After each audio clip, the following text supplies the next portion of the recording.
What I'm going to be doing through the day is alternating between silent periods of meditation, talks and discussions, and I hope to somehow balance that out so that it's not all about absorbing and thinking about information, but having enough time to actually just sit still and reflect and observe what some of these ideas might actually mean in the context of our lived experience here and now. There's always, I think, a danger when we try to introduce a more theoretical approach to some of these Buddhist practices and ideas that we sort of lose touch with the body quite easily. At least I do. And so let's begin, in fact, just by sitting quietly. I'm assuming everyone here has some kind of meditation practice. I don't need to give any instructions or suggestions. Good. Oh, I don't have a bell. Oh, I do have a bell, actually. I have an iPad.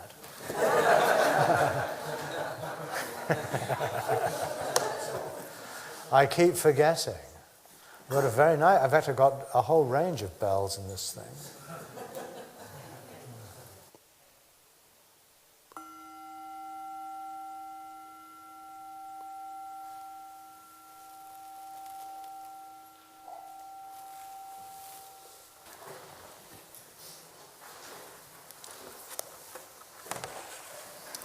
So what I'm passing around is just a kind of a little map of what we're going to be looking at together today.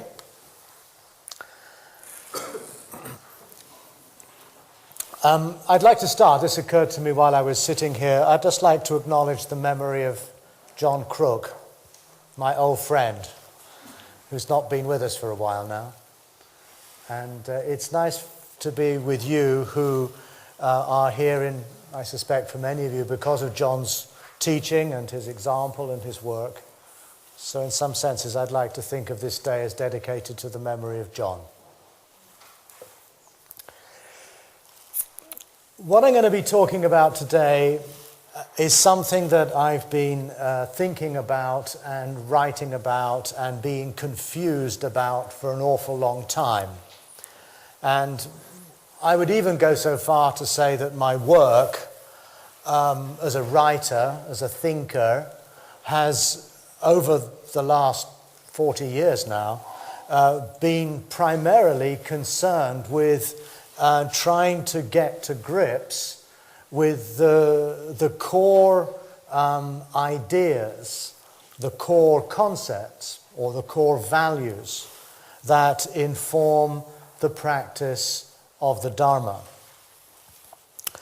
And my whole, Jake mentioned my agnostic approach, which has also morphed into a period when I thought of myself more as an atheist than as an agnostic. I've now dropped those labels in favor of the term secular Buddhism. But frankly, I think all of these labels are, at best, pointers on the way. I honestly don't know where this encounter between the Dharma and modernity is going to end up. There will no doubt be many surprises ahead of us. Like one of the great surprises that I've experienced in my time as a Buddhist, the sudden viral spread of mindfulness. Again, we take this for granted now, and Martine showed me a passage in Grazia magazine yesterday where apparently Hollywood A-listers, whatever they are, can now do an extremely expensive facial, which I think has to do with putting cream on your face or something. And there's mindfulness built into that now too. It said rather funnily, it said, they can now experience mindfulness and forget about the stresses of their lives. I thought of writing to the editor and suggesting that the theology wasn't quite correct, but funnily enough, I don't think they would have paid much attention. Anyway, the point is that underpinning all of these mutations and developments in my own thinking, and I would like to think that these ideas have also been, as it were, integral to the understanding of the Dharma historically within the different traditions as well, that we cannot but, I feel, go back to what are known as the Four Noble Truths, and to take that as the kind of starting point for how we understand the Dharma in, as it were, its most primary framework. Those of you who have read my more recent books are probably aware of what I'm doing, and I suspect there must be some of you who aren't. But in any case, I find that continuously revisiting these core ideas, reflecting upon them, applying them in one's life, constitutes a very primary thread within an attempt to get what the Dharma is about. And so I'm going to start with what I simply call the four, which you have at the top of the page. And these are, I think, almost like the four nucleotides, I think is the term used, of DNA.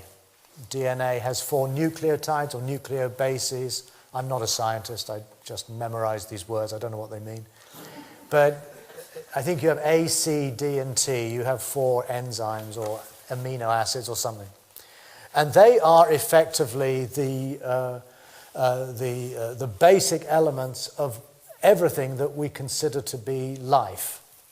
Is from a blade of grass up to an elephant or to a human being, they're all complex configurations of these four primary bases. And I would like to think that the four here are similarly like the DNA of the Dharma. These are the four bases which, through varying reconfigurations, become manifest as the different forms of Buddhism, whether that's Theravada Buddhism, Zen Buddhism, Tibetan Buddhism, Nichiren Buddhism, or whatever it might be. So, in a lot of the classical writings, I think, for example, of Nagarjuna and others, and when I was training as a Tibetan Buddhist monk and doing a lot of Buddhist studies, these four are very often listed just as suffering, arising, ceasing, way. 4 words. It's short. It's understood to be shorthand for the Four Noble Truths. I'm not sure it is shorthand for the Four Noble Truths, even though that's how it's used. I think these are the 4 key terms that have been configured into the Four Noble Truths. But I think you can configure them differently. I think you can configure them into what I call 4 tasks, and as we'll see this afternoon, I think you can configure them into what in Zen are known as the 4 vows. So what I want to do in the course of today is to take these 4 ideas and look at the different ways in which these have been configured in the course of the tradition, and then to ask, well, what's been going on here, and particularly, how might they most usefully be configured in the context of our experience today. My basic argument is by configuring them into 4 Noble Truths, you're basically configuring them into a framework that fits the soteriological project of ancient India. Now, those of you who don't know what soteriological project means, I'm sorry to use long words, but unfortunately they happen to be the most precise. Soteriology means the way we think about salvation. That's how it's used in a theological sense. Soter is Greek for salvation, liberation, and logos, of course, is the way we talk or think about liberation. And I think the Four Noble Truths are basically the classical Indian way of configuring these four bases into the Indian project of liberation. I'm jumping ahead of myself. Let's begin by suspending, as best we can, everything that we know about Buddhism, everything we've thought about the Four Noble Truths, and just go back to these four key terms and try to get as clear as we can about what they actually mean. The first term is dukkha, generally rendered as suffering, which is quite correct. As you're probably aware, Buddhists will go to all manner of lengths to try to avoid saying that it means suffering. They'll come up with things like, or whatever, unsatisfactoriness is, I think, a term often used here. I think it's horribly abstract. The thing that really settled this for me was when I gave a talk once in the India International Centre in Delhi to a group of an Indian audience. And I tried to get round thinking of dukkha as suffering and explained it as unsatisfactory condition of life or whatever.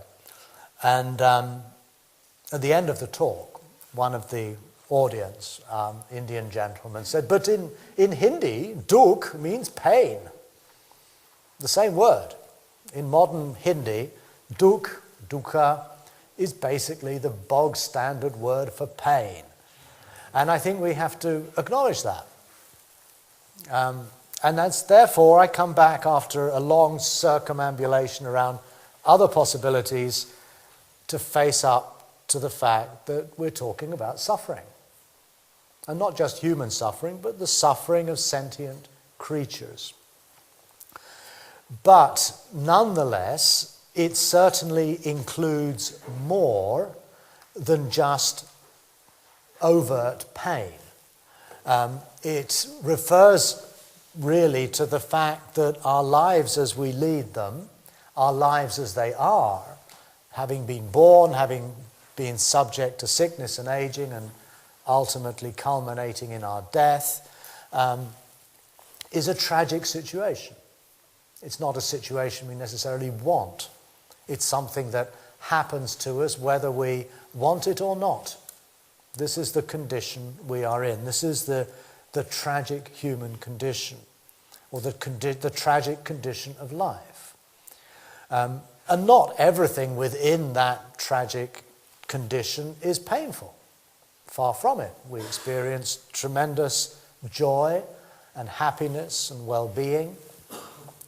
But all of this will come to an end. It will rise, it will pass away. And I think that not only Buddhism, but all of the world's religions and many of its philosophical and psychological approaches to life are effectively an attempt to come to terms with the tragic condition of being human, or the tragic condition of being alive. And I think we need to bite that bullet and start from there. That is what the Dharma is speaking to. So that's dukkha. The second term is samudaya. This is probably less well known. Dukkha is becoming fairly naturalized in the English language, particularly in Buddhist circles. Samudaya is a very obscure sounding concept, and what it means is arising. That's all it means. It just means arising, something that rises up. And udaya, there's two parts. Sang is an intensifier particle. It means like fully or completely. And udaya means to rise up, to happen. Samudaya. And what is it that rises up? Well, this is now where we get already into controversy. As we'll see, my understanding is that what rises up in response to the tragic condition of life that we find ourselves in is a reaction. We're not passive, inert creatures who just blankly go through life untouched by what's going on around us, but we are sensitive, responsive, reactive creatures for whom every situation in life prompts some kind of response. We're very rarely totally indifferent, and frankly, total indifference is a response too. We cannot but respond to our experience, whether we're attracted to it, repelled by it, indifferent to it, bored by it. We're responsive creatures. What it specifically refers to, therefore, is the arising of reactivity. And since the Buddha is concerned with treating the malady of our lives, then he focuses on the things that arise that cause us trouble. We're going to go into this later on. But for the time being, just try to remember the word arising. The third term is the opposite of arising. It is ceasing. Nirodha, again a term some of you are probably familiar with. We have arising, and once something has arisen, it ceases. Arising, ceasing. If you go to the very end of the page, the bottom line, it says everything that arises is something that ceases. Okay, whatever is samudaya is, whatever is a samudayam dhamma, an arising thing, is a nirodham dhamma. It is a ceasing thing. And this little quote in italics and between inverted commas is the phrase that occurs in the Buddha's first discourse, at the very end of the first discourse, when one of the 5 ascetics who's attended this talk understands what the Buddha has been talking about, and it says that his Dharma eye opened. And when his Dharma eye opened, he said, whatever is of the nature of arising, that is of the nature of ceasing. Everything that arises is something that ceases. And that insight was equivalent to his having gained what in Zen you'd call a satori, a moment of enlightenment.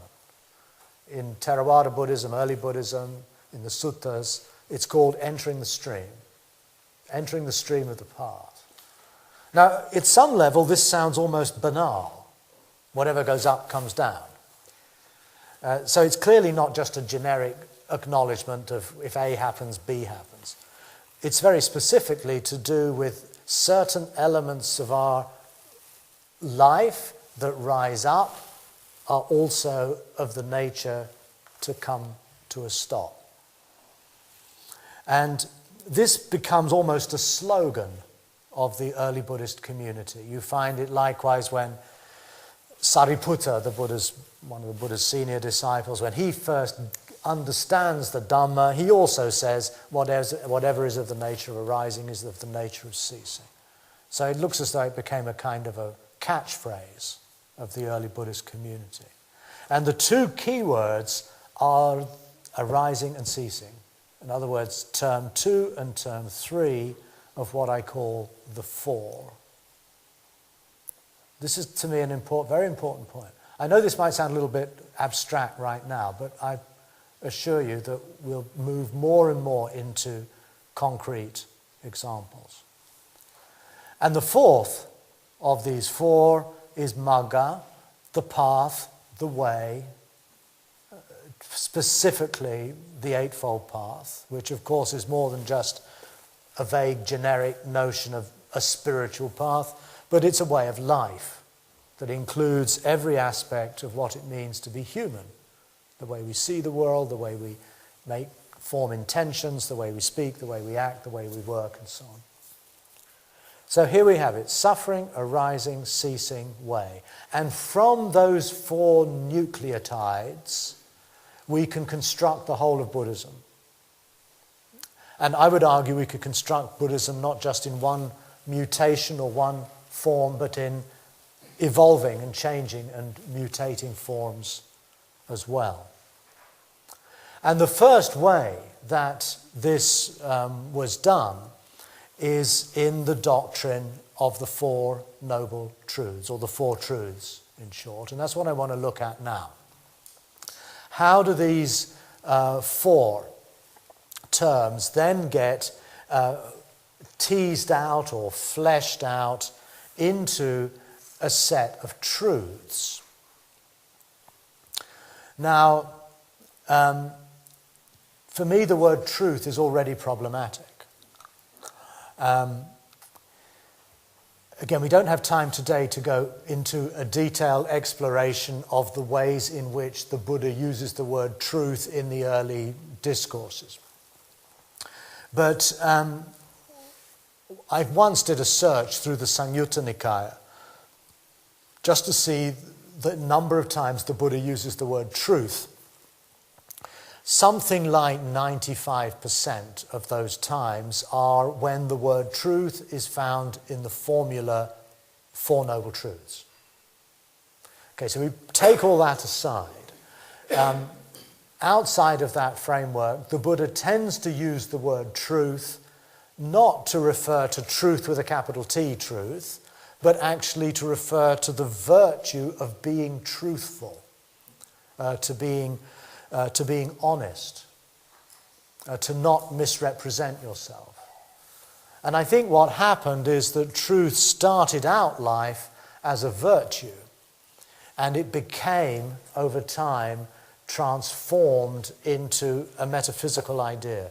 The truth of reality, ultimate truth, relative truth, all of these terms which are part and parcel of Buddhist discourse, I think evolved over time rather than were present at the outset when the Buddha was teaching.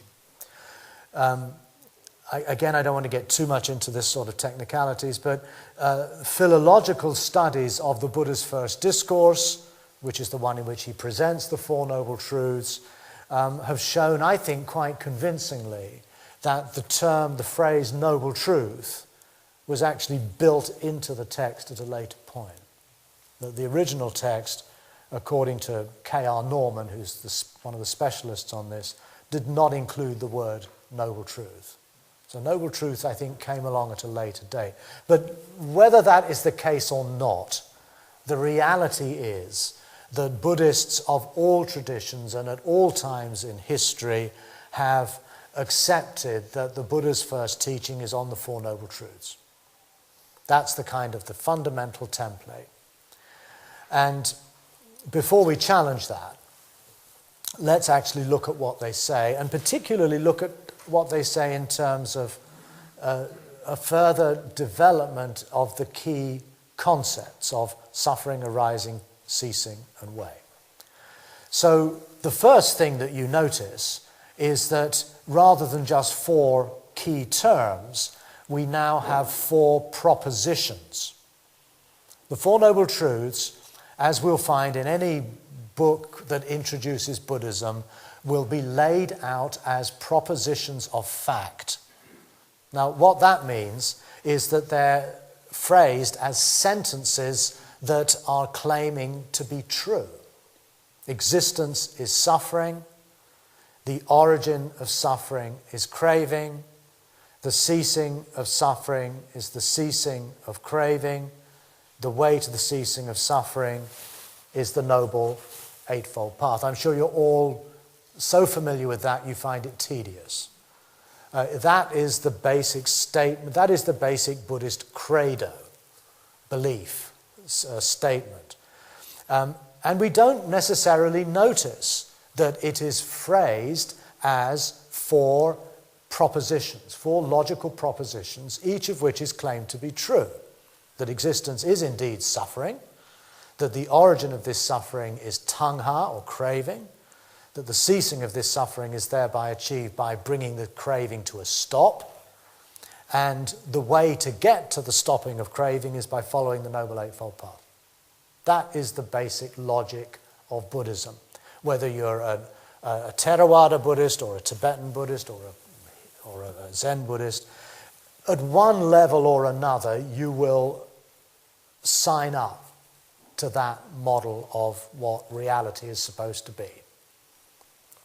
You might quibble with it, you might have your own way of interpreting it, but I would argue that it is the basic template of Buddhist belief.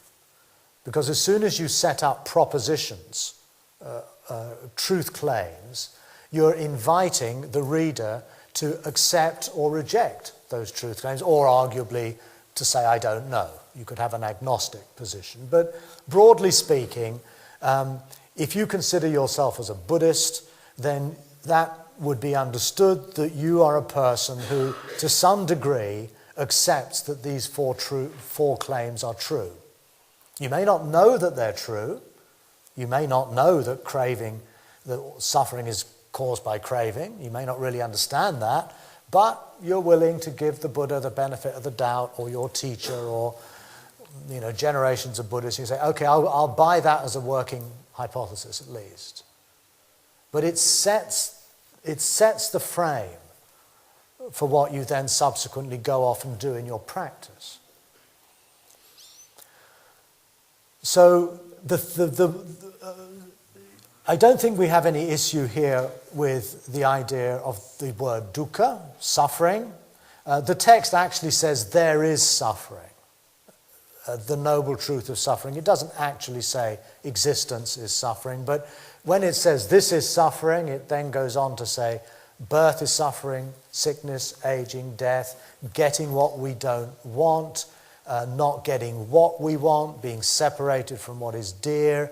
In brief, the 5 aggregates of clinging: form, feeling, perception, inclinations, consciousness. This is dukkha.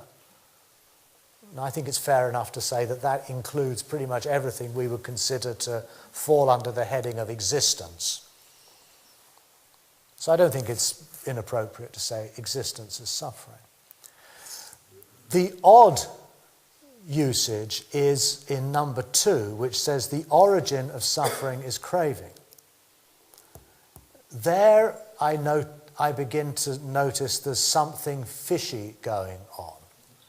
Because the word samudaya doesn't actually mean origin. This is the odd thing. As I said, it means the rising up. The arising of suffering is craving. Does that make sense? Nobody translates it that way. They all say the origin of suffering is craving, and that is understood as the cause of suffering is craving. Well, if the Buddha had meant the cause, why didn't he use the very common Pali Sanskrit word for cause, which is hetu, H-E-T-U, or pachaya, condition? There's plenty of words in Pali and Sanskrit for, these 2 key terms, which mean cause or origin, what gives rise to something. Samudaya doesn't, apart from in this context, it doesn't mean origin or cause anywhere else in the whole of the Pali Canon. It's never used to mean that. In fact, weirdly, it's sometimes used to mean the very opposite. It's sometimes used to mean the result or the effect of something, the very opposite of cause.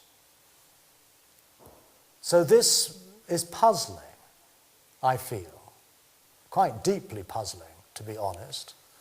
And it looks to me as though there's been a bit of what the French call un forcing. Something's being forced here to somehow fit with I'm going to use this horrible long word again, the soteriological framework of India. And in other words, what happened to the Dharma is that over time it became another Indian religion. It had the same goals as Brahmanism or Jainism, namely to bring the cycle of birth and death to an end. And already in Brahmanism, in the Upanishads, even in the Vedas, you have the idea that the world is created by desire, by craving. The word is used is karma, as in Kama Sutra, sensual desire. That's the cause of suffering. So it's not even a Buddhist idea. I sense that in fact what's happening is that Buddhism is beginning to absorb ideas within the matrix of Indian thinking and allowing its teachings to fit better with what Indian culture expects a spiritual or religious tradition to be. The Buddhists also needed to be able to explain, why is there all this suffering? What's the cause of that? Surely that's the only way we can effectively work to free ourselves from suffering, is by freeing ourselves from what gives rise to it. And I think it's that kind of reflection that leads to this rather forced usage of the word samudaya, arising, to understand it as origin or source. Be that as the case may be, the fact is that this second noble truth has become a mainstay of Buddhist belief and thought and practice.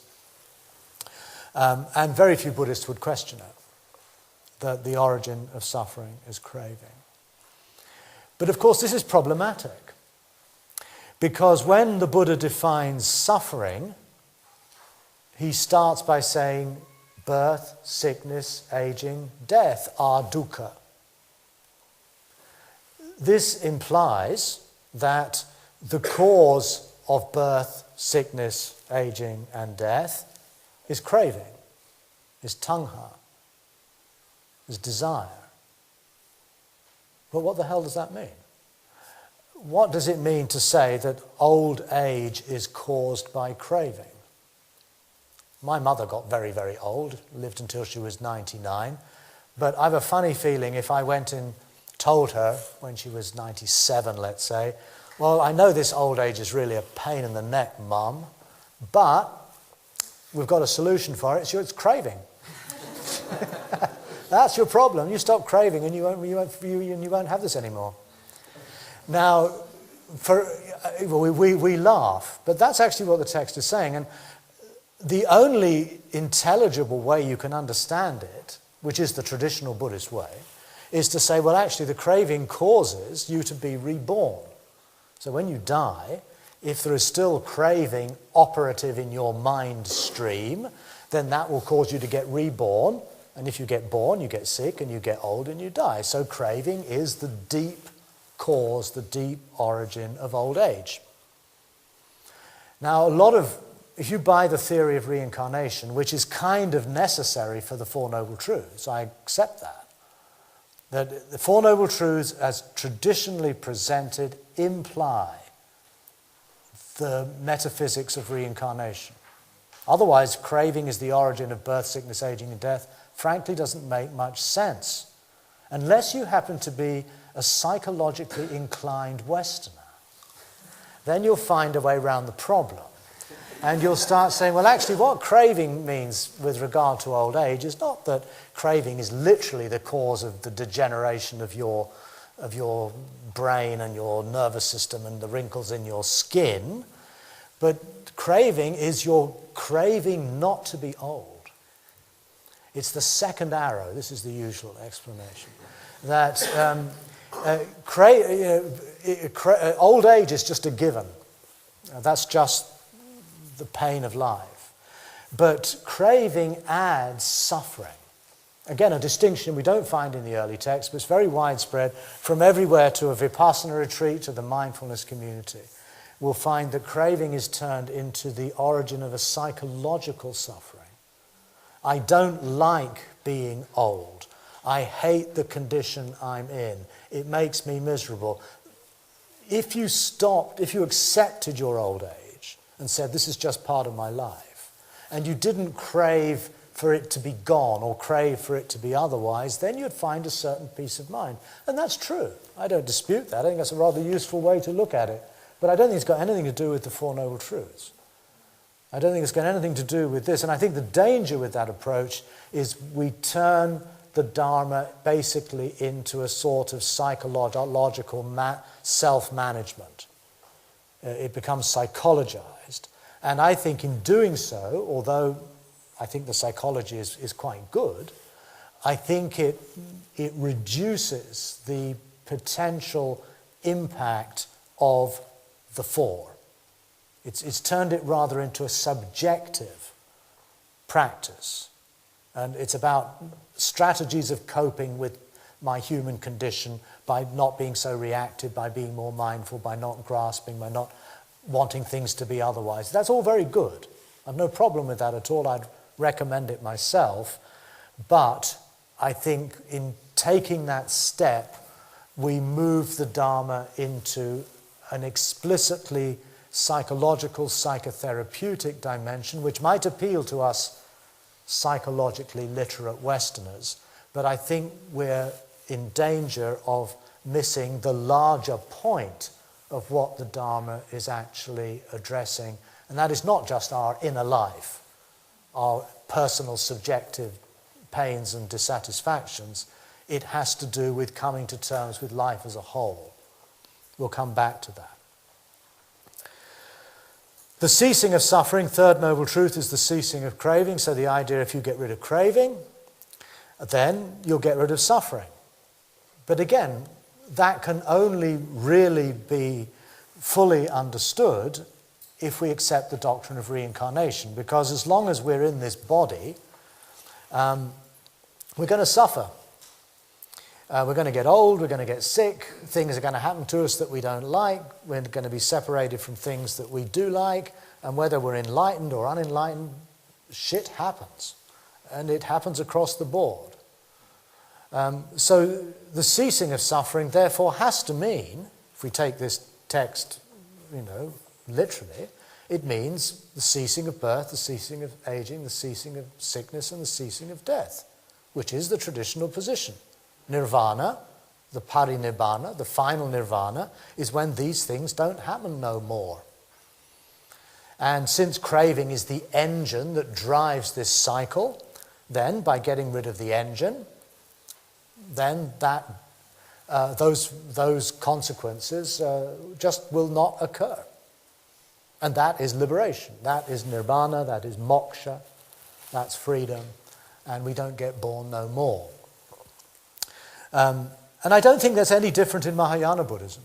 Mahayana Buddhism still accepts this basic template, but it would go so far, but it has a different motive, and it will argue that the bodhisattva will vow to be reborn for endless lifetimes until all suffering of sentient beings is over, and only then will enter into the final nibbana, him or herself. The template's the same. The aspiration is radically transformed from self-interest into a very profound concern for the suffering of others. But the same logic underpins it. And the fourth noble truth is the way to the ceasing of suffering is the Noble Eightfold Path. Again, I don't need to say a great deal about that. This is again very standard Buddhism. But I would like to point out two things here. A question I asked myself ever since I came in contact with the Dharma was, why are the Four Noble Truths presented in that order? Why do we start with existence as suffering, then we go to the origin of suffering as craving, then we go to the ceasing of suffering as the ceasing of craving, and the way to the ceasing of suffering is the Noble Eightfold Path? Why in that sequence? Wouldn't it be more sensible, a typical rational mind would say, to start with the origin of suffering rather than suffering itself? Wouldn't it make more sense to then go on to the way to the ending of suffering rather than the ending of suffering? In other words, if you look at it in terms of its logical structure, you start with an effect, suffering, and you then are presented with a cause, craving. You then go to another effect, the ceasing of suffering, and you then go back to its cause, the Noble Eightfold Path, which leads to it. So it goes effect, cause, effect, cause. Now, I find that aesthetically unattractive. Now, again, you might laugh. I think there's a beauty in the Dhamma, and this is not a beautiful way of presenting the core teaching. It's clumsy, particularly when one of the very core teachings, certainly in early Buddhism, but this runs through the whole tradition, is the doctrine of paticca samuppada, of conditioned arising or dependent origination, which very elegantly, I think, presents how life is a sequence of conditions that give rise to consequences, and those consequences in turn become conditions that give rise to other consequences, and so on. And that's, again, another standard view of the world that is characteristic of the Dhamma. Why, therefore, would these four truths not likewise be phrased as one condition gives rise to consequences, and that becomes a condition that gives rise to consequences? No, we've got this rather clumsy, here we have the consequence, and now we go back to the condition. Here we have the consequence, now we go back to the condition. I've always felt that to be awkward. And that's been a question that I've struggled with for an awful long time. But I think I've solved it. I think I've resolved that problem. And that is, and now I'm going to leave the Four Noble Truths. I hope that should be clear enough. I don't think I've said anything particularly unorthodox there, apart from some of the critical comments I've made. But basically, that's the Four Noble Truths. Now, the Four Noble Truths are presented in the text called the Dhammacakkappavattana Sutta, the discourse on turning the wheel of the Dhamma.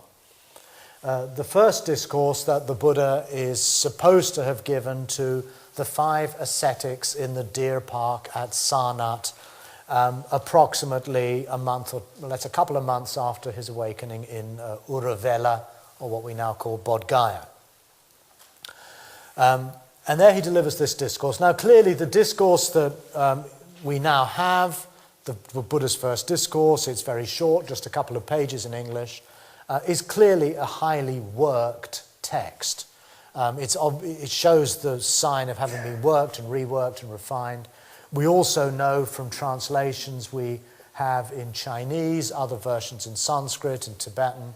We can see that not even the schools all agree on the final form of the text. It is a text that has developed and evolved over time. But what is very clear about the text in all the different recensions is the Buddha starts by presenting, well, actually he starts by saying, I have found a middle way, in other words, the Eightfold Path, and then he goes straight into this is the noble truth of suffering, origin of suffering, end of suffering, way that leads to the ending of suffering. And then he goes off into another track altogether. He then says suffering is to be fully known. These are the 4 tasks. What arises is to be let go of. Its ceasing is to be beheld. And the way is to be cultivated. So that is the next step in the way that the text develops. He moves from the 4 truths, and then he applies to each truth a particular action to perform, a task to perform. But weirdly, no Buddhist tradition has ever really developed this idea. And in fact, I suspect there might be people here in this room who are not even aware of that suffering is to be pariññā, fully known, what arises is to be released, its ceasing is to be beheld, and the way is to be cultivated. 4 highly distinctive actions or tasks or behaviors, each referring to one of the 4 truths. Now, this also jars with the presentation of the 4 truths as a set of logical propositions. Because all you have to do to accept the 4 truths is to say, yes, I accept that they're true. They're asking for belief. They're asking for assent. They want you as a potential Buddhist practitioner to sign up to these credi, these doctrines, these beliefs. So there's just one single mental act that is required, and that is the cognitive, logical act of assent. Yes, existence is suffering. The origin of suffering is craving. The ceasing of suffering is the ceasing of craving. And the way to ceasing of suffering is the Noble Eightfold Path. I buy into that. I accept that. I believe that. Just one mental act. It's logical, it's rational, it's conceptual, and it's equivalent for each of the four. Here, when you get to the tasks, every one of those truths has to be acted upon in a highly specific and distinctive way. I first came across this actually in a Tibetan text when I was a young monk in Switzerland studying what's called Siddhanta, which is the study of the different philosophical doctrines in the different Buddhist schools of India. And there I came across this thing. And it kind of jumped off the page. A, because it was unfamiliar, and B, because it engaged me. I thought, this is really interesting. So,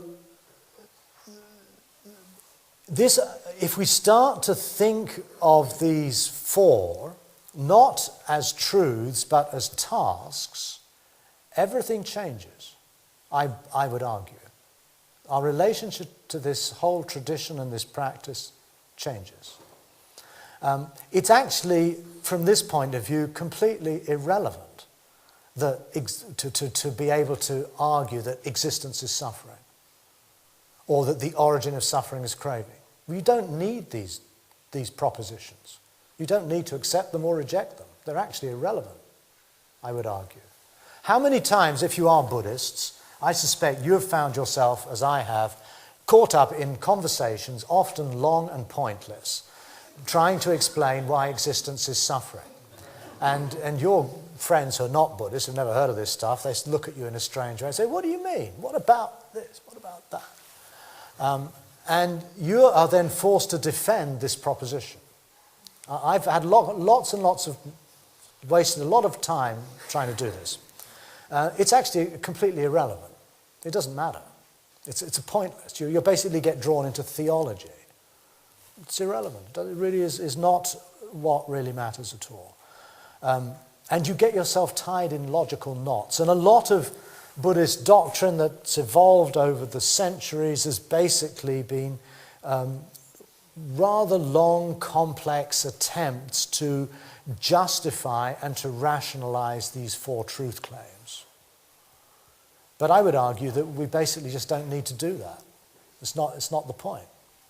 The point is not to believe that existence is suffering or that the origin of suffering is craving or the ceasing of suffering is the ceasing of craving. The point is to fully know suffering. The point is to let go of craving. The point is to behold the ceasing of craving. And the point is to cultivate the path. Apart from that, it's irrelevant. These are practices. And what follows in the Buddha's first discourse from his presentation of these four tasks is the conclusion, which is in the penultimate paragraph of the text, where the Buddha says, "And it was not until my knowledge and vision were entirely clear about the 12 aspects of these four that I could consider myself to be fully awake in this world with its gods and its maras, its ascetics and its priests." So the first sermon actually culminates in a very explicit definition of what it means to be awake. And it doesn't mean to know the Four Noble Truths are true. It doesn't say that. No, to be awake means to have recognized, performed, and accomplished these four tasks. So that's why the Buddha says, did I say that when I recited that phrase?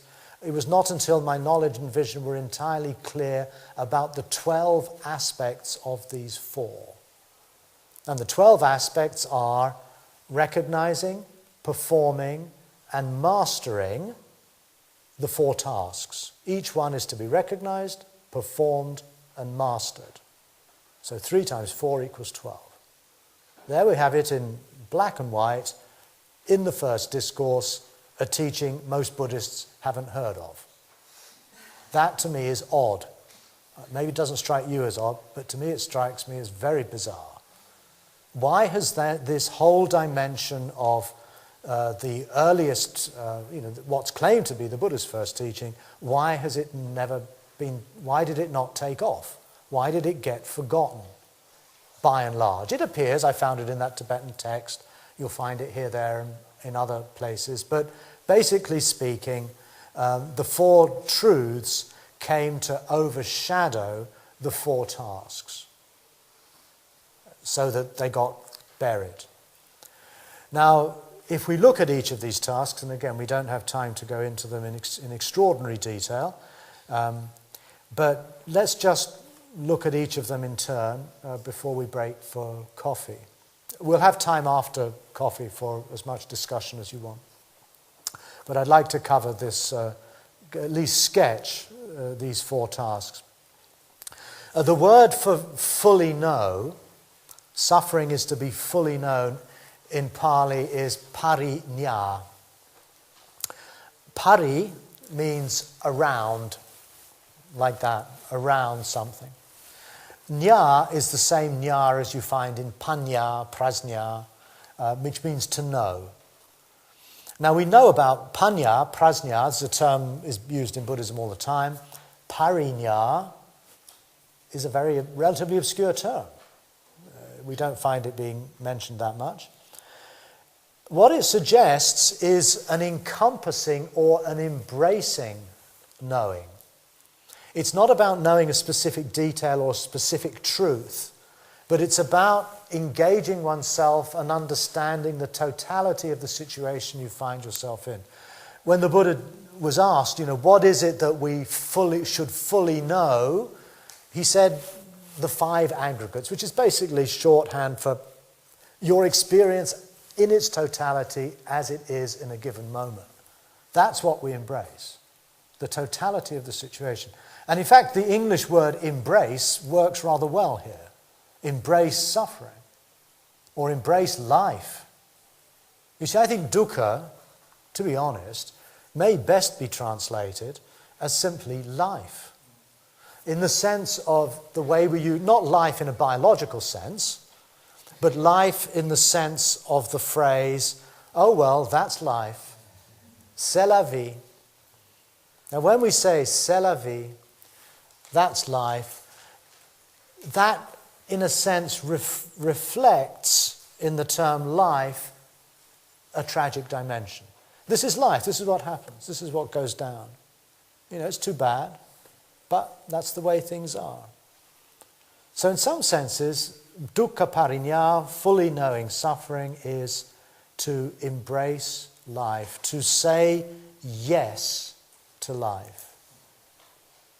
That's what it boils down to. In German you have this lovely word, ja sagen, which literally means to say yes. But it's the German word for to accept. If you accept something, if you accept someone, you say yes to them. Someone reminded me the other day that it's similar also to Nietzsche's idea of amor fati. You come across that you see it in Nietzsche's, what's the name of that book? That short book he wrote. No, not Thus Spake Zarathustra. It's on the tip of my tongue. Ecce Homo. Ecce Homo.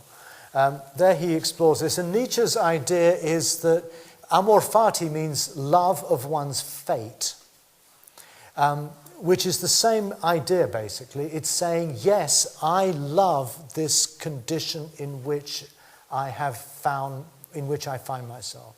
I have a wholehearted ability to say, yes, this is the condition I'm in, warts and all. and you can love that condition. I think that's very close to dukkha parinya, to embrace life fully, and not just your own life, obviously, because it's not just you who experiences this, but by extension, the lives of all beings, and to embrace the suffering of the world. Now, to me, this is a lot richer as a task than the rather dry existence is suffering. Is it true or is it false? See, this is the other problem with presenting the Four Noble Truths as propositions of fact, is that the first automatic response for many people will be, but that's not true, or that is true. You get immediately locked into this true-false distinction, right-wrong. With tasks, you don't ask that kind of question. Instead, the question is, can I do that or not? Is that doable or not? So the task is, can I fully accept life? Can I love my fate? Can I do that or not? Do I fail in that task at times? And the practice of the Dharma, to me, is to cultivate the capacity to perform these tasks, to master these tasks. I'm not saying this is easy, by the way. It's bloody difficult. It's possibly the most difficult thing on earth to do. It's much easier to accept a proposition. Life is suffering. Okay, done that. Tick. Next. Here we have something totally ongoing. Every situation in life, whether you're sitting in meditation or whether you're at your desk or whether you're dealing with a recalcitrant child, can you say yes to that situation? Can you embrace that situation? The second task is what arises is to be let go of. That which arises is to be let go of. What arises is, as the Buddha defines in the text, craving, tanha. We have to look, I think, a little bit more carefully at what we mean by tanha. I don't find the word craving is terribly useful here in this context, partly because it biases everything towards desire, whereas craving is understood in traditional Buddhist texts not just to do with desire, but just as much to do with dislike or hatred. I crave to have what I like, and I crave to be rid of what I don't like. It includes both attraction and aversion. We don't have a word in English that really does that trick. So I prefer actually to translate craving as reactivity. And reactivity, I think, works quite well. I admit that it's not a literal translation. The word tanha means something like thirst. But in terms of how the word is used in context, I think reactivity is quite good. It certainly corresponds to the sense that something rises up in me when confronted with life situations. I instinctively react. And the Buddha's concerned particularly with those reactions such as attachment, hatred, confusion, what are called the three fires in early Buddhism, in three poisons in later Buddhism. But again, the idea of these as being fires, again, a fire is something that flares up. It's as though the organism encounters its object, its environment, another person, and that contact, that puzzle, triggers, like a match against a matchbox, a flame. We flare up. We flare up with attachment, with fear, with jealousy, with anger, greed, all of these things. They are patterns of reactivity. And they're defined by the Buddha as patterns in the sense that they're repetitive. These are cyclical patterns of probably instinctive or conditioned behavior that keep us then trapped in a cycle of thoughts and emotions and feelings that are very difficult to let go of. But that's the challenge of the second task. let go of what arises. Don't get caught up in it. The usual translation is not let go. The usual translation is abandon. I find abandon is just way too strong, and it's too uncomfortably close to aversion. It's like getting rid of something you don't like. Pahana, I would take as let go of. In other words, don't get caught up in. But even to let go implies a degree of agency that's probably too much. I am letting go of something. The reality is, and I think this is possibly where the Buddha's genius lies, is that letting go basically means just letting it be. It's about not doing anything.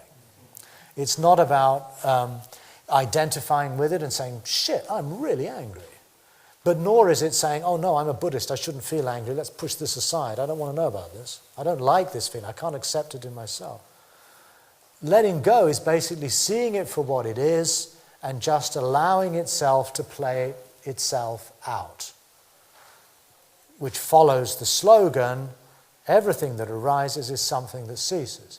It will come to a stop of its own accord. You don't actually have to do anything.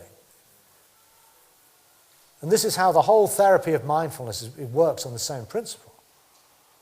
You, instead of buying into what you're reacting to, what your reaction is, you just observe it as a play of the mind and you don't identify with it and it'll fizzle out by itself. So again, sounds like a nice idea, but in practice it is actually very challenging, very demanding. But once you engage with this practice, once you begin to notice that these reactions that arise are also things that with their own nature will cease, you see that ceasing, then you move into the third task, which is to behold the ceasing. Not in an abstract sense, like the ceasing of suffering or the ceasing of hatred, but the ceasing of specific moments of attachment and aversion and jealousy and pride and all these things, to notice when that specific reactive pattern calms down and stops, then pay attention to what that feels like, what it's like to be non-reactive, to actually consciously enjoy that experience, however fleeting, of non-reactivity. And I think when we do, especially we do a meditation retreat in any tradition, I think we actually get to a place in the practice where we find a kind of inner ease and freedom and release in which we enjoy this non-reactive awareness, in which we can just be with what is. And on a retreat, we have opportunities to sustain this space, for considerable lengths of time, and really get intimate with what it's like to be non-reactive. I think this is very close to what in Zen or Chan is called silent illumination or shikantaza. It's basically just stopping and not reacting. It's cultivating the third task. Very much so, I feel. I think Dzogchen has elements of this too. It's cultivating and appreciating and feeling and sensing and enjoying, I'd even say celebrating, our capacity to be non-reactive. But that is not the goal of the path. That's not the goal. That is nirvana. And I believe that we experience nirvana a lot. I don't think nirvana is some out of the reach place. Nirvana, as again we find in some of the Chan teachings, is something that's present within us all the time. The capacity to be non-reactive is a human, it's part of our humanity. But we've kind of lost touch with it. It's about reconnecting with that non-reactive nirvanic capacity to just be with what is without reaction. But the purpose of that is not to dwell forever in nirvana. The purpose of it is to have freed ourselves from reactive patterns that inhibit and block our capacity to respond to the situation at hand rather than to react to it. So nirvana, or ceasing of reactivity, is actually an ethical space. It's a space that enables us to think and speak and act differently. And that leads us to the way, the Eightfold Path, which is to be developed and cultivated, whereby our thoughts, our words, our acts, our work are all, as it were, now, at least in theory, to be cultivated and developed in a way that's not driven by our greed and our hatred, our pride, our jealousy, and so on. Now, again, I'm running out of time, but let me go back to the very first point I made when I started with these 4 tasks. I said, only when I got to these 4 tasks did I solve the problem of why are the 4 truths stated in the way they are and not otherwise. Because when you look at the 4 tasks, you find that they do indeed illustrate the principle of conditioned arising. In other words, to fully know dukkha, this to embrace life, is the condition that enables us to let go of what arises. To let go of what arises is the condition that allows its ceasing to be beheld. And beholding its ceasing is the condition that allows a way of life to be developed. That is aesthetically pleasing. No, it's economical, it's elegant, and I think there's a beauty to it. Don't dismiss aesthetics. It's not arty-farty stuff. Aesthetics is, to me, a very crucial part of thinking and philosophizing. Having a capacity to boil down ideas to their core and somehow articulate them in a way that is not only, intelligible, but also somehow beautiful. So, to me, this 4-task model has been immensely fruitful in my own life and practice, to the point where I now find the 4 truths to be really very uninteresting, not remotely relevant to my life. They might be relevant in the framework of Indian cosmology and rebirth and all that stuff. In other words, traditional Asian Buddhism, but I think they take us quite some distance from the challenge of recognizing, performing, and mastering these 4 tasks. And it's on that basis, I think I will persuade you this afternoon, that we can morph very effortlessly and beautifully into the 4 vows. Okay, tea time. We'll have, how long should we do this? Less than half an hour, so if we'll just... Let's come back at 11:30. 11:30. So 11:30 we'll come back and we'll open this all up for discussion. Coffee and tea at the back. Thank you.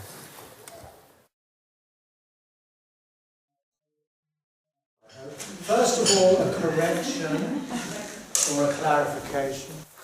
Several people in the room heard me refer to mindfulness as something... I said this vile spread of mindfulness. I actually thought I said this viral. And so for the record, camera, viral. I don't think it's vile at all. I'm all in favour of it. I must be more careful with my syllables. Okay, we have an hour, nearly. I'd like to conclude with another period of silent illumination, silent reflection or whatever. But I'm very happy to take whatever comments, questions you have and try to respond to them to the best of my ability. Stephen, you had something, didn't you?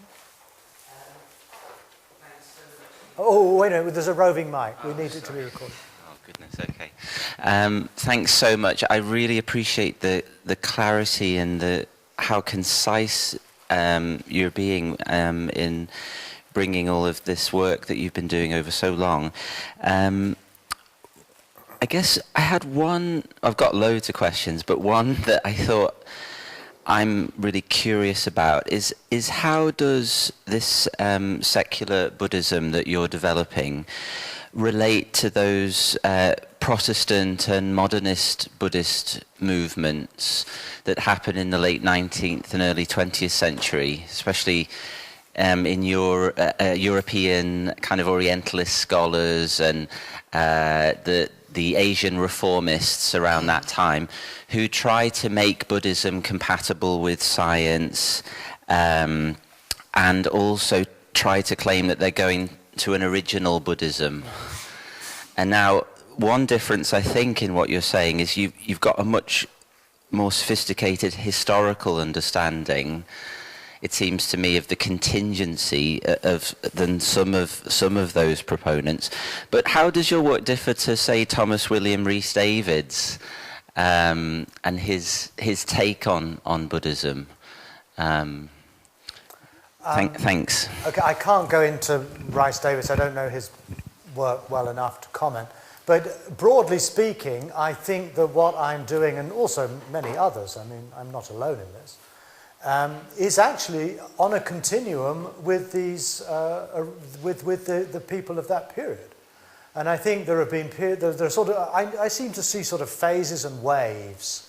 There was a period, particularly towards the end of the British colonial time in Burma and Sri Lanka and India, that actually triggered a reappraisal by Burmese and by Sri Lankans, particularly, what's his name, Anagarika Dhammapala, some of these, Lady Sayadaw, some of these people. And we fail actually to recognize that, let's say, this mindfulness movement has its origins actually in the Burmese counter-imperialist philosophy. We wouldn't have mindfulness now if it hadn't been for the British who colonized Burma. I'm not entirely joking, actually. Ditto Sri Lanka. I mean, both of these were Buddhist countries that were overwhelmed by British imperial power, and the people of those lands wanted to somehow stand up to this domination and destruction of their traditions as they saw it, but they realized that they wouldn't get very far if they just promoted Buddhism as gilding pagodas. So they went back to the sources of their own tradition, often with a Western education, a critical historical perspective on texts, on history, that led them to recover, in Burma, for example, the applicability of vipassana or mindfulness practice outside of the monastery. It's the first time that had happened, and they devised these courses for ordinary working people to get in touch with what they thought to be the core of Buddhist practice. That was subsequently taught to people like Mr. Goenka, Denison, Coleman, and others, and then people like Jack Cornfield and who trained with Mahasi and so on. They bring that back to the West and present it as Buddhism, probably not really aware of the historical background. And we find, wow, that makes a lot of sense. That seems very sort of clear and direct and practical and functional. And on the basis of that, then Kabat-Zinn does his Vipassana retreat and takes it one step further. So I think it's very important to see that a lot of what we're doing in struggling to figure out what the Dharma is and how it speaks to our time have precedents that go right back into the end of the 19th century. And there are phases through that period where these different threads get further developed. So I see my work very much within that framework. I do think it's important to use historical critical methodologies to get a clearer picture not only of what were probably the earliest original ideas of the Buddha's teaching, but also a clearer idea of the Buddha as a human being, a clearer idea of the context within which he worked in his historical period. That helps us enormously in distinguishing between elements that are essentially cultural or Indian or Chinese or Japanese from something that is, in a sense, universal, that addresses the human condition irrespective of your nationality and so on. When I wrote a book years ago called The Awakening of the West, which is a study of how Europe in particular came into contact with Buddhist ideas through the course of history. And what's one of the things that struck me was that from about 1800, which is when the first Asian, non-European religious texts were translated into Latin or into English, every 40 years or so there was another kind of resurgence of interest. So you have 1800, the Bhagavad Gita, Royal Asiatic Society is formed. Then 1840 roughly, you have the first scholarly works on Buddhism appearing in French. 1880, you have the Theosophical Society with Blavatsky, Olcott, which identifies with Buddhism. Olcott and Blavatsky become Buddhists. Then you get the first Westerners who become monks about 1900. Actually, it's now been pushed back now to about 1880. 1920 was in the next 40-year cycle. Again, not such a big movement in terms of Buddhism, but still the beginnings of Buddhist societies throughout Europe was happening then. 1960, need I say any more? Well, the Dalai Lama coming out of Tibet in 1959, the whole 60s journey to the East. And then it struck me, well, okay, then the next phase should be 2000. I was writing this book in the early 90s. And I couldn't for the life of me imagine what the next phase would be then. Now I know. It's the vile spread of mindfulness. Viral spread of mindfulness.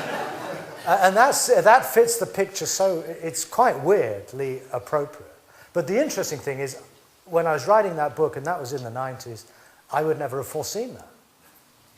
Hadn't got a clue. That came upon us out of the blue, this mindfulness thing.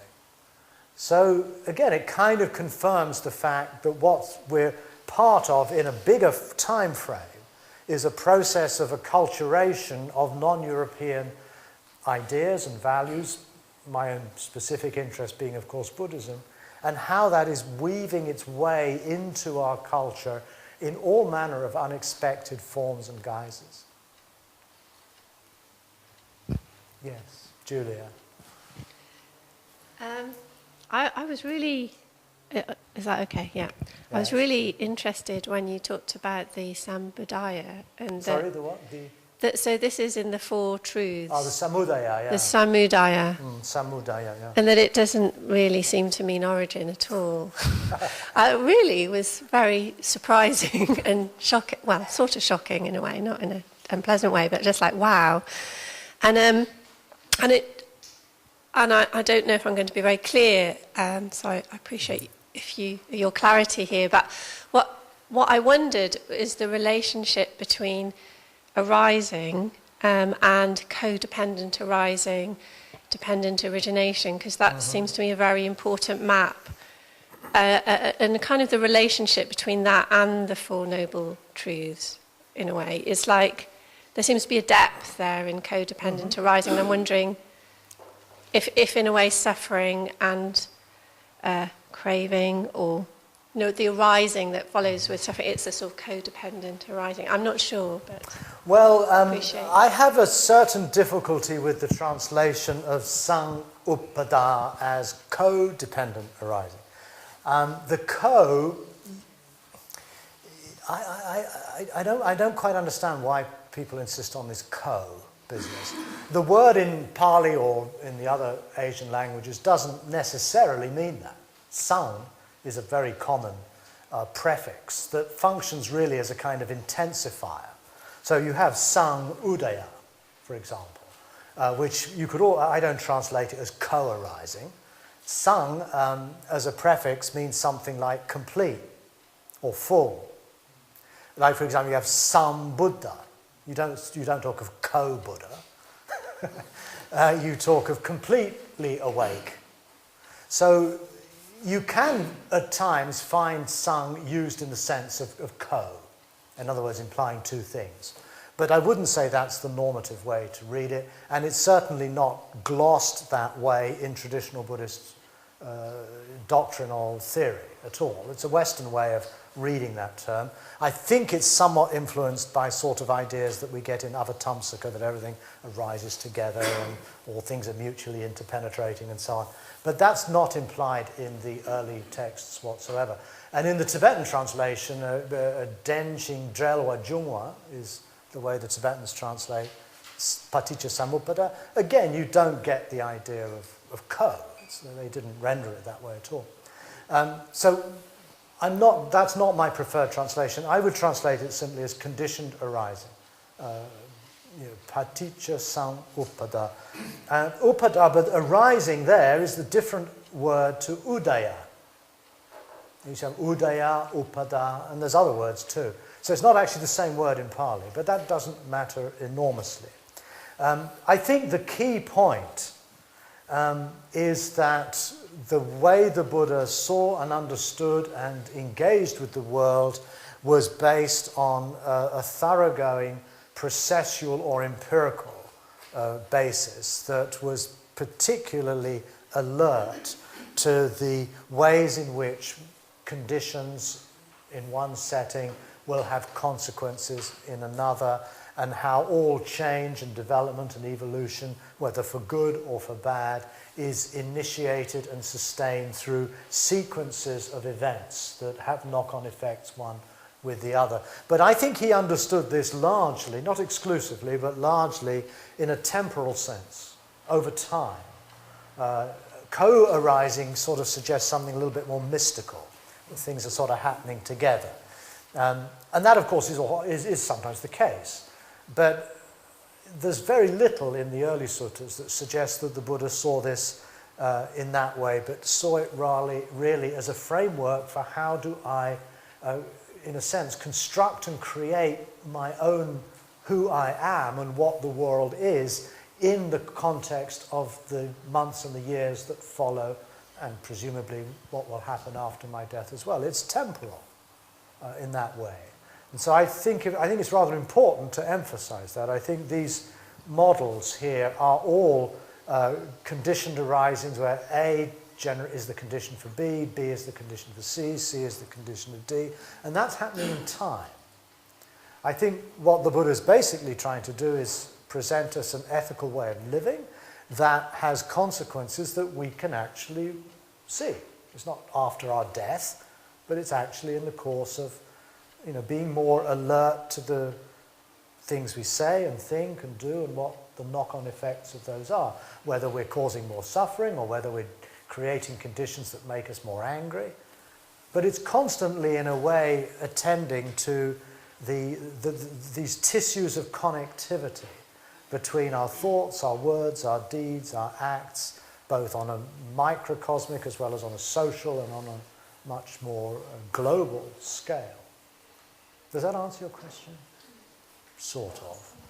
Yeah, okay, thank you. Yes?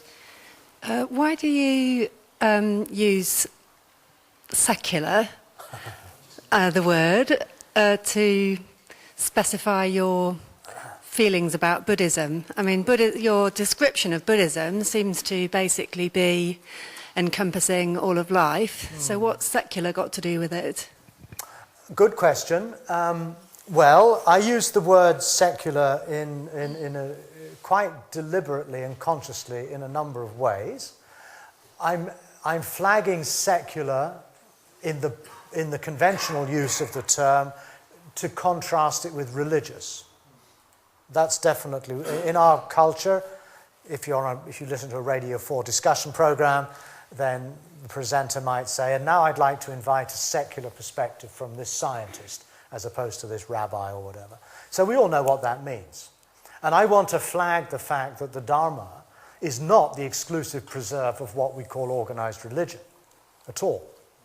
And I think this, again, is a feature that's coming through this mindfulness business, is that the religious element seems to be kind of it's not necessary. You can practice these things without self-identifying with any particular religion. Well, what do you think the religious element is? I'm To coming be to more that. specific. I will come to that. I will come to that. So that's one sense of secular. It's a flag to say we don't have to think of this as religious. The second usage is to take the word quite literally in its etymology. It comes from the Latin word seculum, which means this age, this world, this time. So I'm emphasizing a Dharma that addresses the conditions of our world here and now, as opposed to a Dharma that is concerned with our fate after death or in future lives or in different realms. So that's to flag that. Now maybe people who hear the word secular may not immediately get or associate it with that, but that, I do explain in my books, is a very important element of what it means to be secular. So a secular Dharma is a Dharma for this world, and only this world. We leave aside any concerns about other realms of existence, rebirth, all that kind of stuff. The third point is actually something I picked up from the Dalai Lama. The Dalai Lama published a book a few years ago called Beyond Religion, which is a strange title for the man who's considered to be the head of a world religion. I can't imagine the Pope publishing a book called Beyond Catholicism, or even Beyond Religion. But what the Dalai Lama does is that he also picks up on this word secular. And he understands, the whole thrust of his argument in this book is to argue for a secular ethic that is global and not tied to the beliefs of any particular religion. And so for him, a secular ethic or a secular space is a space of tolerance. And he was inspired in this by his knowledge of the Indian constitution, which is a secular constitution that enables Muslims and Hindus and Jains and Buddhists and Christians and atheists to live in equality and mutual respect within a single space. I guess we don't have a written constitution in Britain, but basically our sense of this society is one that is tolerant of people of all different faiths and so on. And so I'd like to think of secular in those terms too. Secular to me is a space of tolerance, accepting of difference, not rejecting religions, but recognizing that those who hold religious beliefs are equally worthy of acceptance and respect, but without having to endorse any of their particular beliefs yourself. Religion. There's two ways in which I use the word religion. One is the conventional sense that when you walk into a church or go to Bangkok and walk into a temple, you would be very hard-pressed to say, this is not religion. We know it is. Incense, priests, sacred texts, doctrines. That's religion, but that I think is a fairly superficial version of religion. That's the superstructure. I'd rather recover the word religion in its deeper sense, which I would take to mean something like living your life according to your ultimate concerns, taking your life with deep seriousness, being ultimately concerned as to what it means to have been born and to have to die. That to me is the religious impulse, the religious feeling. And that I feel is of the essence. The actual doctrines and superstructures are, as it were, just decoration almost. And so I'd like to not reject religion, because I don't like some of the trappings of it, but to seek to recover the roots of the religious impulse for which all the world's religions are attempting to somehow respond, or are expressions thereof. So I think you can have a secular Dharma that is deeply religious. In fact, you might even have I don't even have a difficulty with talking of a secular religion, actually. So when you pick these words apart, you actually find that they can be followed in ways that take us beyond just the sort of the immediate association we might have with them, and can maybe help us clarify and discuss, the space of the Dharma, in the Buddhist language? And what does it mean to inhabit that space? Yeah. Could you wait for the mic? There we go. Thank you. Thank you. Thanks very much. Thanks. I really appreciated your talk earlier, and the secular path, making it really quite clear in my head, because that's the path I follow really, but it does get a little bit mixed up with the wording. My question is, I suppose I listened to a YouTube video on the giving economy, and there was a Navajo woman who spoke about, and she spoke about the hoop of life as my Sorry, the what? Hoop. She Hoop. called it a hoop of life. Hoop. Every I think she meant species has their place in the hoop, and if a species gets out of hand, then it messes up the hoop. And I was thinking of the activities around the Dakota pipeline and the activism there, and that sense you get of the deep spiritual place where the Indians are coming from. And to me, the practice, from my superficial sense of what's going on, my practice of Buddhism and their practice doesn't seem different. So I wondered whether you knew much about it, or whether you could.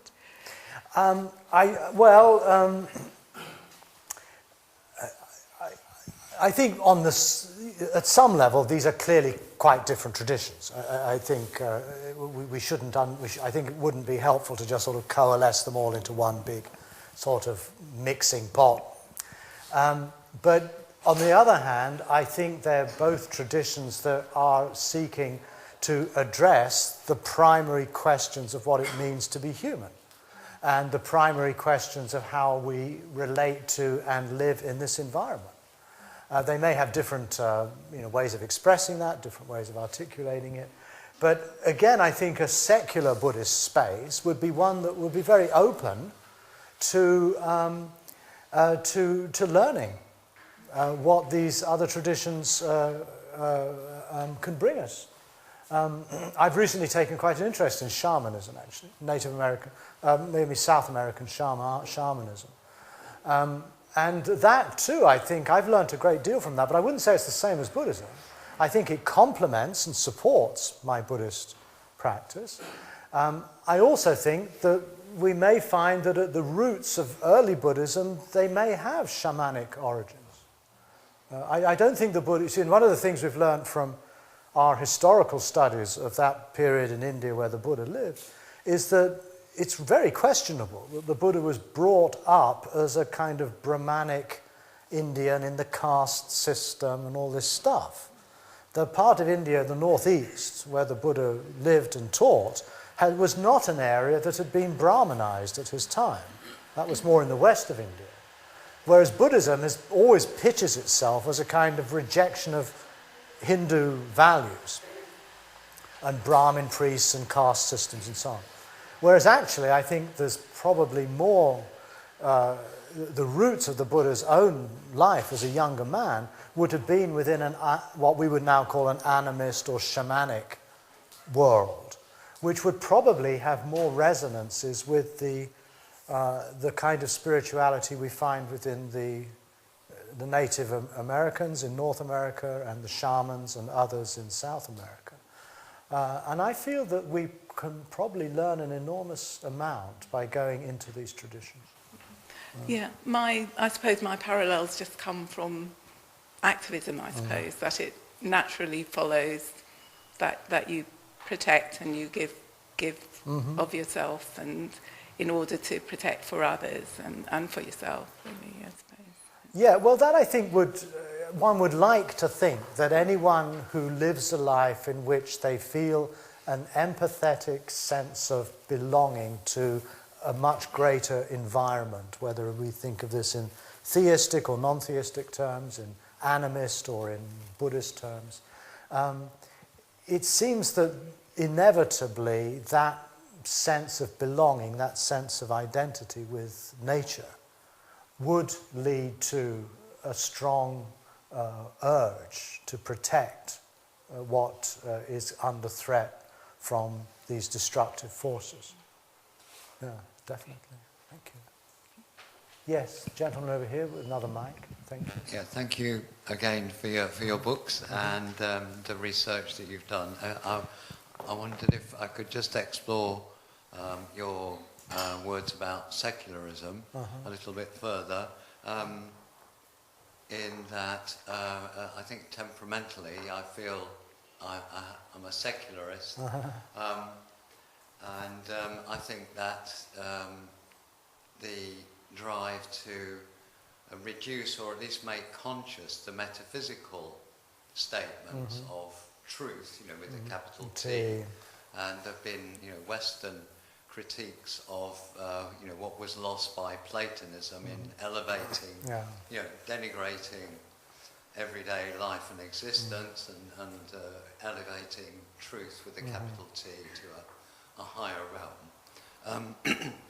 But doesn't that, in a way, raise the whole question of whether Buddhism, whether the Dharma, whether the Buddha's insights are or were necessary?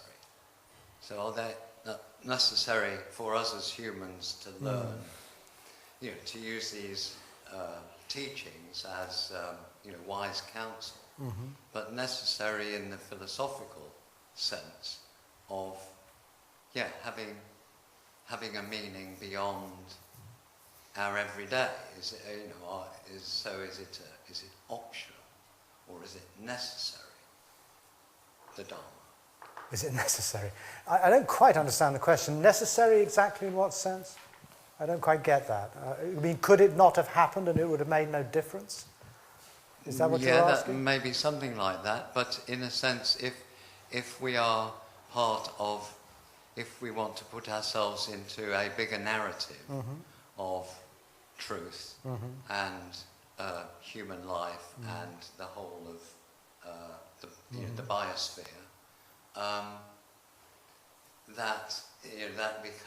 are we necessarily obliged or necessarily gripped by the Dharma in that relationship? Or okay. I'm not being very clear. That's okay. But is it necessary? Well, clearly there are people, probably a vast majority of people in our world today, who are engaged with the biosphere and these bigger questions, who have no need whatsoever for the Dharma.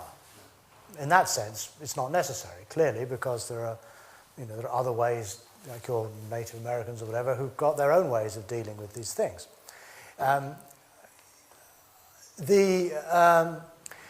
Let's make this a little bit more personal. In my own case, and this might resonate with you as well, I found as a young person I was very much concerned with these bigger issues of how to live and so on and so forth. Live a full, flourishing life, and a life of concern for the world, as it were, in possibly a very idealistic way. But I didn't find in my own Christian traditions here anything that really spoke to that. And that's what sent me and others off onto a quest to find, some way which would, in a sense, be more effective in meeting those needs. And that's what led me to Buddhism and to the Dharma. But of course, that too has undergone a lot of ramifications and changes in my own thinking. But I have remained, I think, in some ways I'm a bit of a fundamentalist, really, because I'm trying to go back to the foundations, you see. I'm trying to sort of identify what really distinguishes the Buddhist teaching from, let's say, what we find in Hinduism or Christianity or whatever. What is it that is unique and original? And in asking and pursuing that question, I find that this helps me refine the value of this particular approach, this approach of the Dharma, that I don't find elsewhere, really. And so that sense, to me, it is necessary. Well, until recently, let's say, I would have thought it was necessary. Some of my other research, which I haven't written about so much, is into the role of the what are called the Hellenistic philosophies, Stoicism, Epicureanism, skepticism particularly. Pyrrho. Pyrrho, I'm a great fan of Pyrrho. Pyrrho is the founder of skepticism. Pyrrho was also, he only lived a generation after the Buddha, and we know from Greek sources that he studied in India. He was part of Alexander's invasion. And I've found enormous resonances and parallels in, let's say, Epictetus or Marcus Aurelius or Seneca or Pyrrho or Epicurus or Lucretius that seem to have far greater parallels with the Dharma than they do with, say, Christianity or Judaism or our traditional Western religions.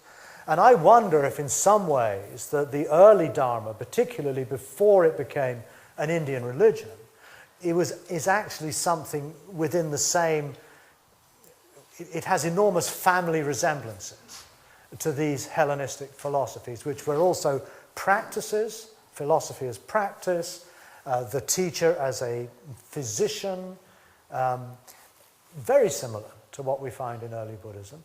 And so I wonder in many respects whether we might be able to recover some of these lost philosophies and thereby bring early Buddhism into a closer alignment with what lies at the roots of our own Western tradition as well. And what might emerge out of that, I don't know. Relatively few people are interested in this. Although I was staying last night with a friend of mine near here, Antonia Maccaro, who's just finished writing a book on Buddhism and Stoicism, which will come out next year. So that, in that regard, I do think we have a lot of the Dharma already within some of these schools of thought. But what we don't find in Hellenistic philosophy are clearly defined practices at all. There's no sense whatsoever of the kinds of disciplines we'd find, say, in a meditation tradition. And so I think the Dharma is not just the philosophy or even just the ethics, but what's crucial about it is the fact that it is sustained a commitment to a core practice. That's the key. If you don't have the practice, the other elements are just theory, really. And the practice is necessary. That's the bit that's really necessary. Without actually applying these values and seeking somehow to thereby change your life, then they have little appeal. Epicurus said the same. He said if you don't actually put this philosophy into practice, if it doesn't actually heal your soul, he says, it's worthless. So provided we understand that in Dharma, then yes, Dharma practice, I would say, is necessary. Whether we call it Dharma or something else, I don't really mind. But that is necessary. It's the practice element that's necessary. Yes? And then at the back. Thank you. My question kind of follows on from that, which is I'm really enjoying all of this, both your talking and the discussion. But it reminds me very much of when I studied the philosophy of religion at university and ended up just getting completely tied up in linguistic knots. So then I went to do theology to see if that was any better, and it was so completely unquestioning that it was equally frustrating.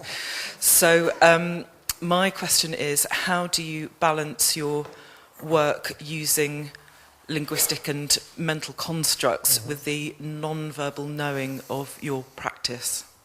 That's a very good question. And the honest answer is that it's an ongoing struggle. But I don't see the two as somehow operating in disparate or different spheres. One of the things that's always, in a sense, troubled me about the Western academy is that is this idea of objectivity, that you, the scholar, are supposed to keep a nice distance from your subject matter and not infect it with your own prejudices or biases or longings or beliefs, and to see it clearly and objectively as it really is. And that's one of the reasons I've never done a university degree in anything, because I just don't like that environment. I don't want to separate myself in that way. I don't want that existential distance. To me, the engagement with these texts, and I'm mainly talking of early Pali and also some Chan texts in Chinese, is that I want to enter into a living dialogue with these texts. I want to gain a sense that these texts are actually addressing my condition, and they're speaking to me, they're actually challenging me in some way, that they're challenging me to change the way I think and live. And if I try to put those injunctions into practice, when I return to the texts, they've changed. I read, to me, the beauty of this very simple thing, these Four Noble Truths, for example, is that you can keep going back to them. And you can keep recovering deeper layers of insight because they are an integral part of your practice.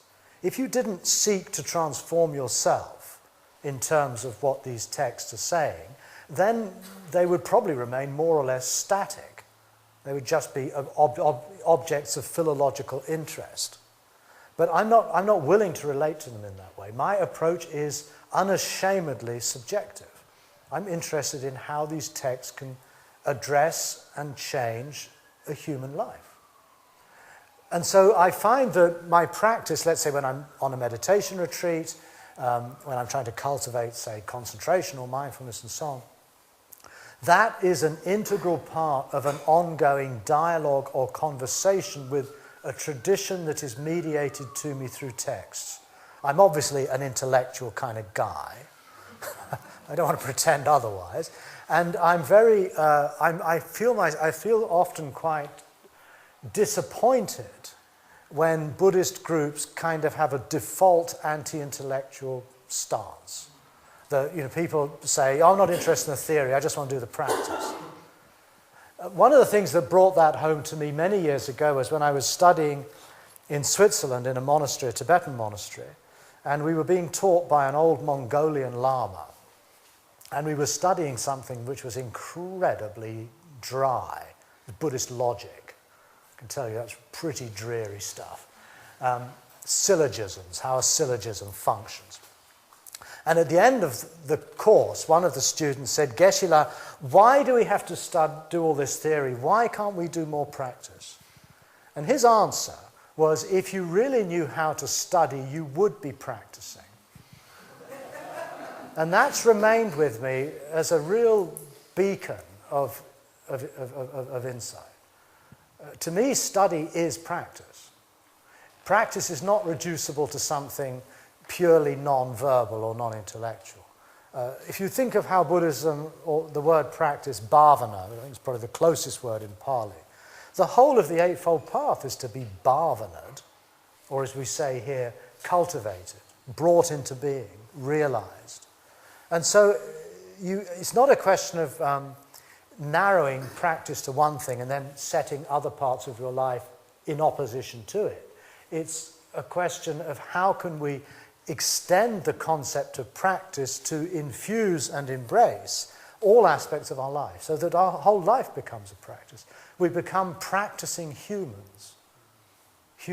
Being human becomes our practice. So that's, broadly speaking, how I would address that question. The very back of the room. Thank you very much.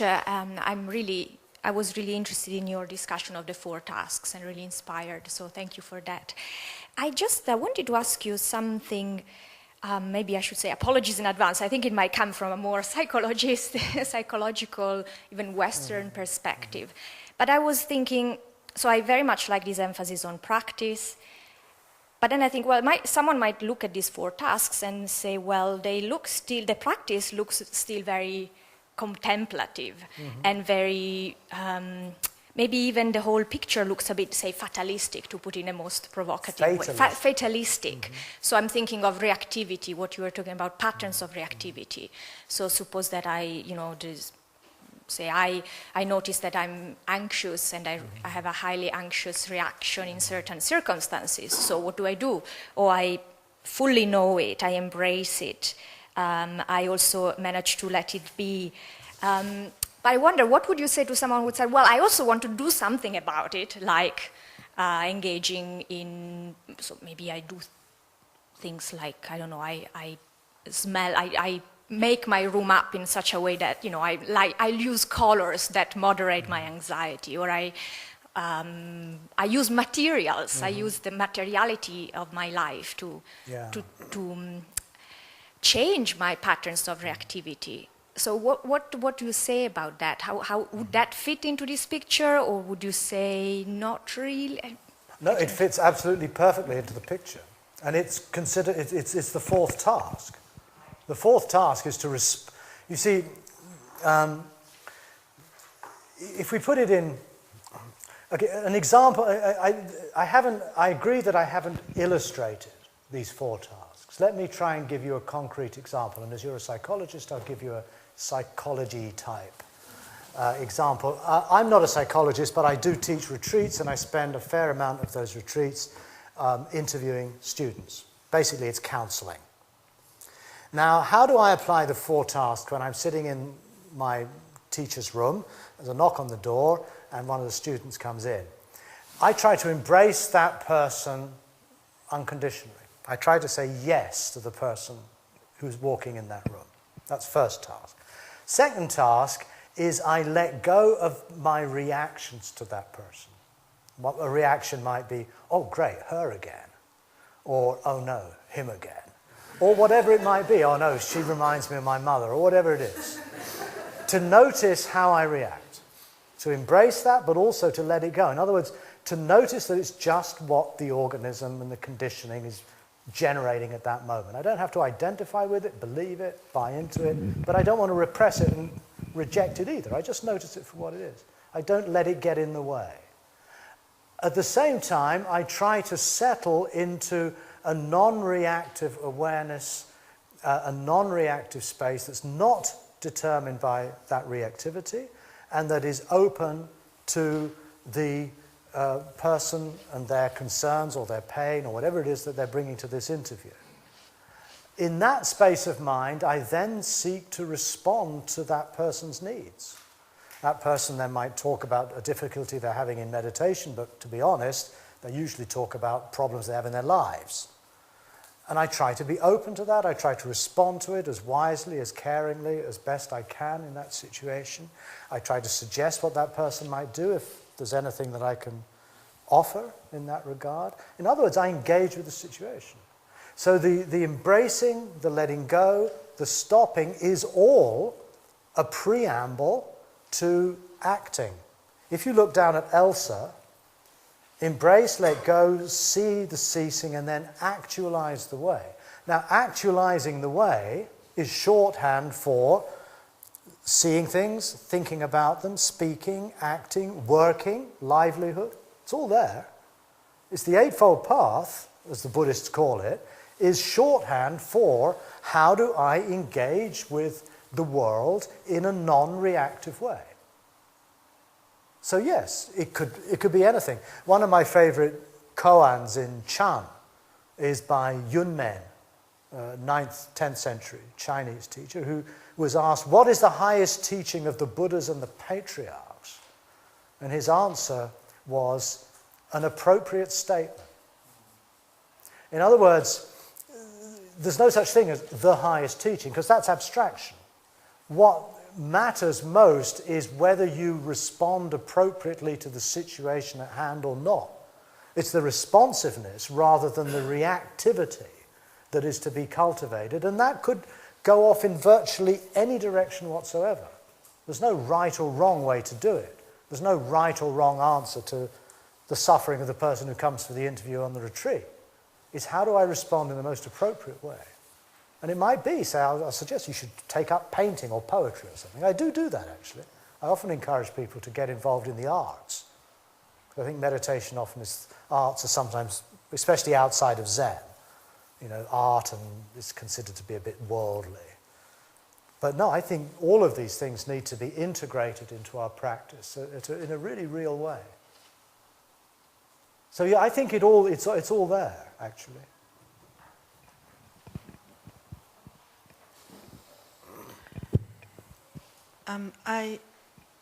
I struggle with an understanding of reincarnation, and I feel as though I'm meant somehow to get this. I'm meant to accept or to know this. This is part of the explanation, part of the kind of, I don't know, the Dharma teachings. So is secular Buddhism for me? I mean, where does it fit? Well, if you're having troubles with reincarnation, then it probably is. I've struggled with reincarnation for an awful long time, and I've become quite well-known / notorious for rejecting it. Initially, I had an agnostic. I opted for an agnostic position, and I was simply, well, I don't know, which is the honest answer. Nobody actually knows whether there's reincarnation or not.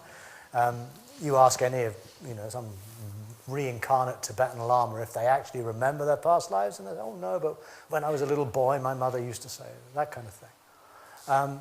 There's no evidence for it.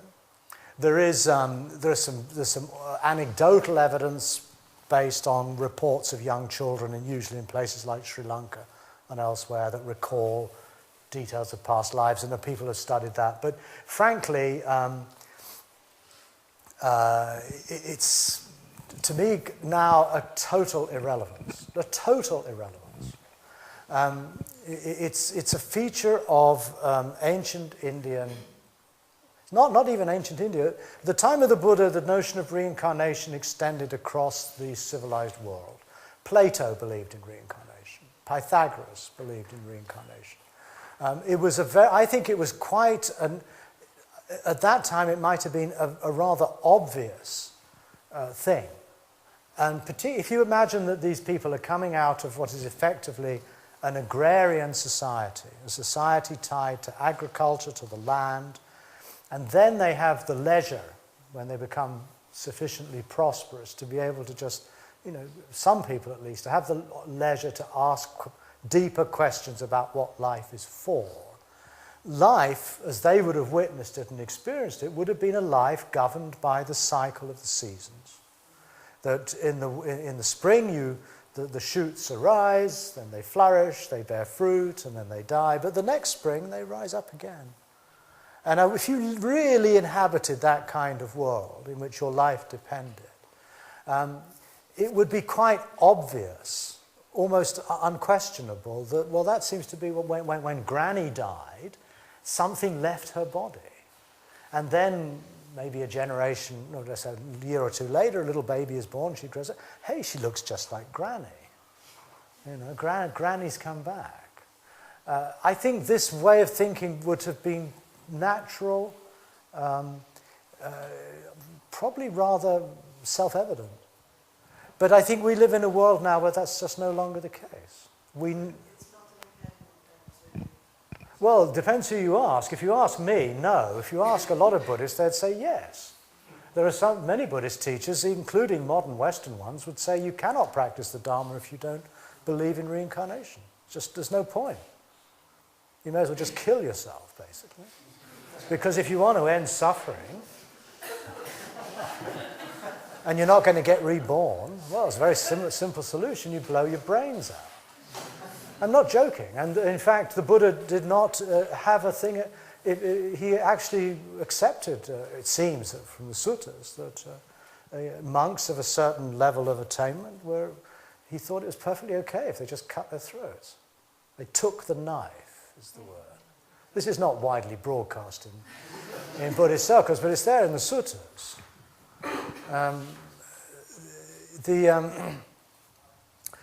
So I think we live in such a different world to that of ancient India that we can't just perpetuate beliefs like that uncritically because it's been passed down since time immemorial by some revered tradition. And I could go on and on, but I'm not going to. I think there's a lot of evidence in the early suttas that the Buddha likewise didn't really think of this as a terribly important point, actually. He's quite agnostic about it in some texts. In others, he says the idea that consciousness could get reborn, he says that's impossible. So he uses the language of rebirth, but he doesn't offer any way to understand it or to explain it. And much of his teaching, which is basically recognizing the fundamental contingency of consciousness upon the material world, simply doesn't fit with reincarnation. And all the later Buddhist traditions had to come up with some special bit of consciousness that gets reborn. None of those are mentioned in the early text at all.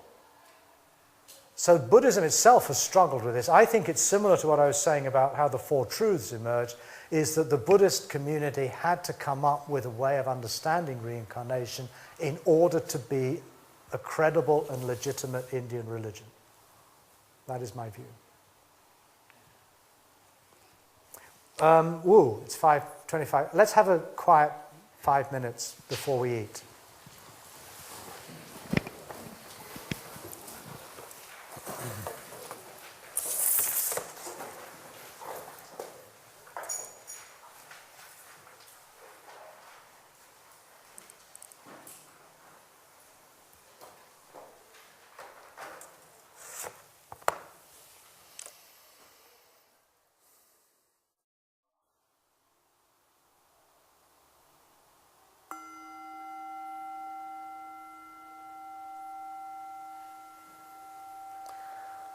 Thank you.